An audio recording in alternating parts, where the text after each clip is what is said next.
Good morning, students. Welcome to online session of Social Sciences. In previous class, I have explained that big and small traders of medieval period. After that, I have explained some different terms which were used in the medieval period regarding small traders and big traders. In today's class, I'll start the explanation with the topic textile. Now, as we have learned that in the medieval period there was a great growth and rise in the trade and commerce in India.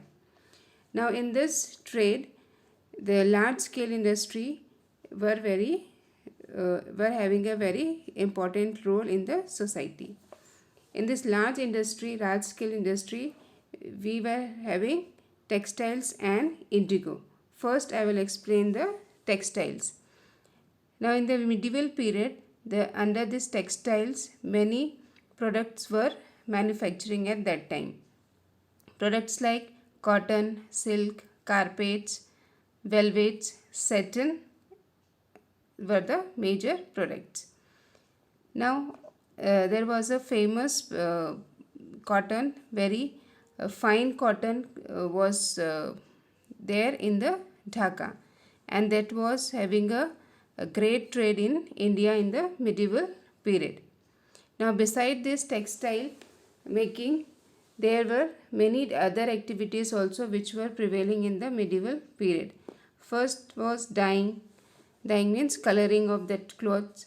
Next, silk weaving, shawl and carpet weaving, calico painting, sugar industry, metalworks, stone and brickwork, armament. Armament means military weapons.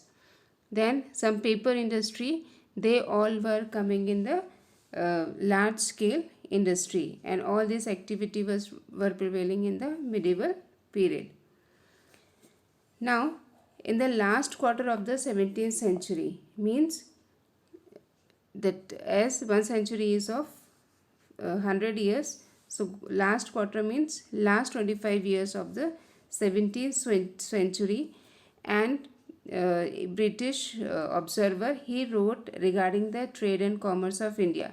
But he had written that almost everything that has to be made of silk and wool, relating either to dress of the women or the furniture of our houses, was supplied by the Indian trade.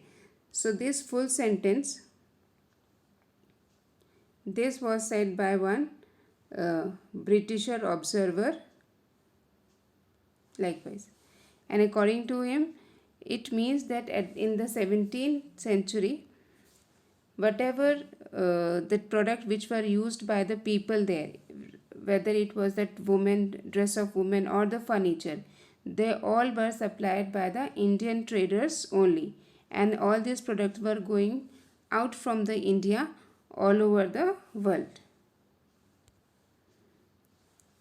Now, the main centers of this cotton manufacturing were the Patna in Gujarat, Cambay, Ahmedabad, Burhanpur in Khandesh, Bengal, Kashmir, Lahore and United Provinces.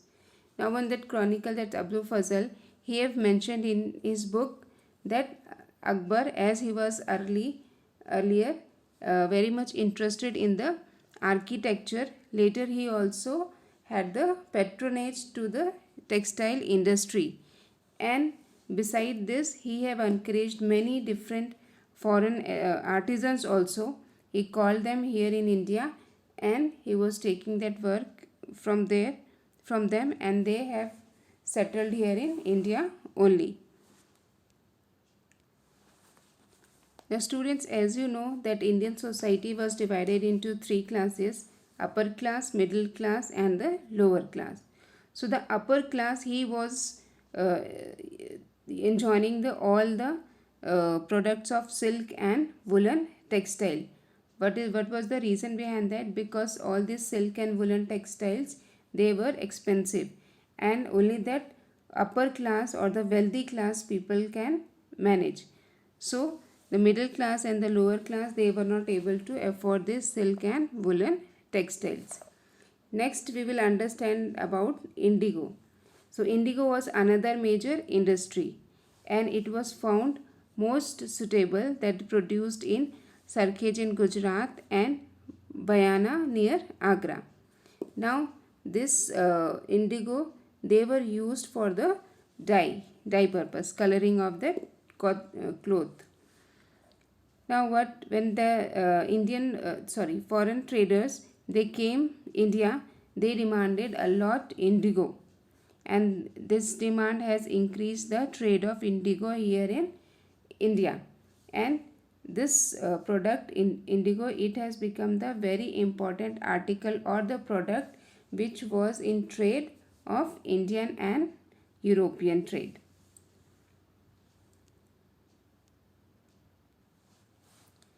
Now, as the trade and commerce were prevailing a lot in the medieval period, it encouraged the use of that coins.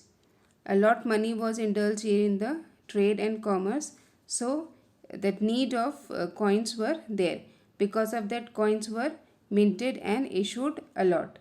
Now that coins which were prevailing in medieval period, the silver coin was very common, and that was called taka. And this taka was started by Iltutmish. Now there was a different system of weighing was there in the medieval period, like rati, chatak, pav, ser, man and mond. Now all these were survived there in the northern India without any changes. But before that, 50 years ago, this system has been changed. Now we are having that metric system. You might have seen that weighing machine, that is the very much that modern electronic device in which that shopkeepers, they are weighing their product. But before that, balance was there, and the shopkeeper, they were using that balance and the weighing to weigh the product. Now there was a great growth in the art and craft of commerce, and this resulted in the great use of money. And because of this, many that it has been promoted, and the prosperity of town has become in the medieval period. There were great important towns in the northern and southern India. In north, Agra, Delhi, Gwalior, Kannauj, Dhaka, Rajmahal and Patna, they all were very important towns in regarding trade and commerce. In south, there was Malabar, Tamil Nadu, Daulatabad, Dablo and Gujarat. They all are both the towns in North India and towns of South India. They all are have been mentioned in the literary texts, and all these places are described by the various foreign visitors. Now beside this, there were the production of cash crop also, and that is in the rural grain markets, and there, because of that markets, the township occurred and it was called kasbahs. Now in this medieval period, many that foreigner, that visitors, they have given comments to the country.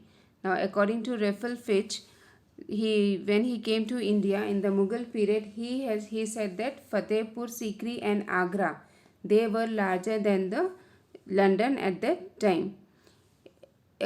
Under this, that Montserrat says that the Lahore was the second to none of the cities in Europe or Asia.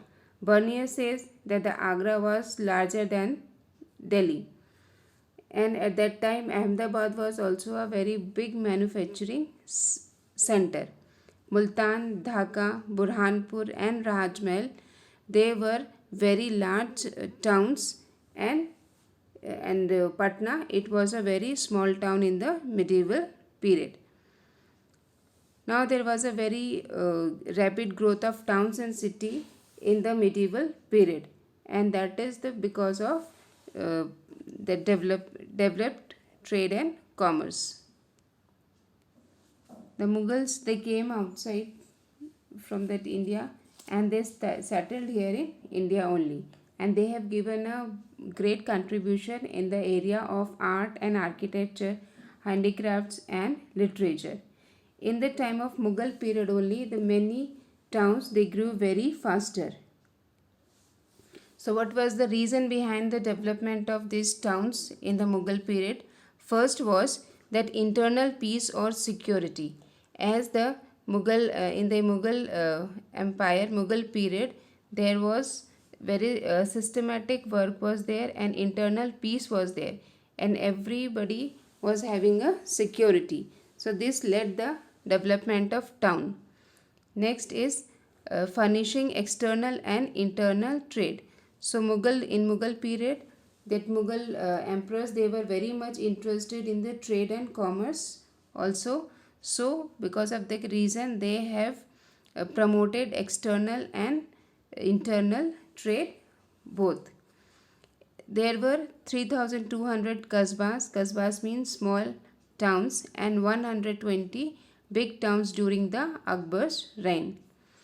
Now there are distinct types of urban centers. Distinct means different.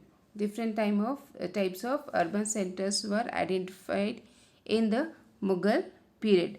First was administrative towns, where that administrative or administration works had been done. These were Delhi, Agra and Lahore. Second type of urban center was that commercial and manufacturing towns, where that trade, buying, selling of the product was there, or manufacturing of product was there. Here Daulatabad and Patna was that town. Third, pilgrim towns such as Banaras, Kanchipuram and Mathura. Pilgrims, the people, they were coming to this place for worship.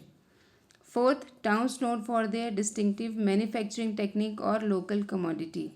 Means here it is again related to the manufacture of different product or community.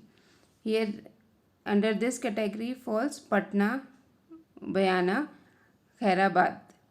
Now India, they conducted considerable foreign trade with different countries of Asia, Africa and Europe in the medieval period during the Mughal era. Now all the foreign trade, they help in the growth of town and cities in India. So this was the whole chapter regarding the towns, trades and craft persons. I hope you all have understood very nicely. In the next class, we will be giving the notes of this chapter, and after this civics chapter will be started. Thank you.